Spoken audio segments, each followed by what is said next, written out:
વડીલ આ બંને પતિ પત્ની જ્યારે જતા હોય ત્યારે અચાનક જ આ ભિખારીઓએ આ છોકરીના છે ને પગ પકડી લે છે। ત્યારે પેલી કહે છે કે અરે યાર પગ મૂક મારો, પણ પેલો ભિખારી હોય એના પગના ચંપલની અંદર એક ચિઠ્ઠી નાખી દે અને કહે છે કે ચિઠ્ઠી નાખી છે મેં તમારા શૂઝની અંદર।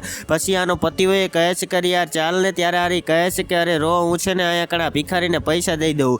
પછી આ છોકરી હોય એ તરત જ એ ભિખારી હોય એને પૈસા આપી દે છે ને પૈસા આપીને ત્યાંથી જવા લાગે। ગાડીમાં આવીને આ છોકરી હોય પેલા ભિખારીએ આપેલી જે ચિઠ્ઠી હોય એ તરત જ તેના પગની અંદરથી કાઢે છે ને ચિઠ્ઠી કાઢીને જોવે તો એમાં લખ્યું હોય છે કે અરે યાર તું મને મળવા આવ, તને પ્રેમ પૈસા અને બધું આપીશ અને ખૂબ જ તને પૈસાથી ધરવી દઈશ।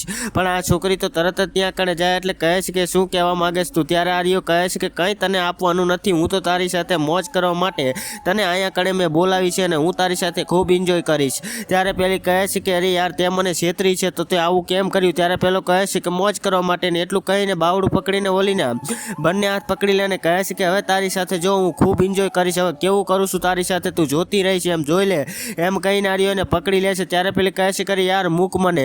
પણ મિત્રો થાય છે એવું કે એટલી વારમાં ત્યાં કણે આ છોકરીનો પતિ આવી જાય છે અને હવે આગળ થયું એ જોવા જેવું, પણ એ જોતા પહેલા હે માતા અંબે આજે જે કોઈ આ વિડીયો પર લાઈક કરી ચેનલ સબસ્ક્રાઇબ કરીને ઘરમાં કદી ધનની કમી ના રહેવા દેતા અને કોમેન્ટની અંદર જય માતાજી જરૂરથી લખતા જજો। લાસ્ટ મિત્રો એવું થાય છે કે આ છોકરીનો પતિ હોય આ બંનેને રંગે હાથ પકડી લે છે। પછી મિત્રો એની પત્નીને પણ બચાવી લે છે અને પહેલાને પણ જબરજસ્તી બહુ જ મારે છે અને જેલના હવાલે કરાવી દે છે।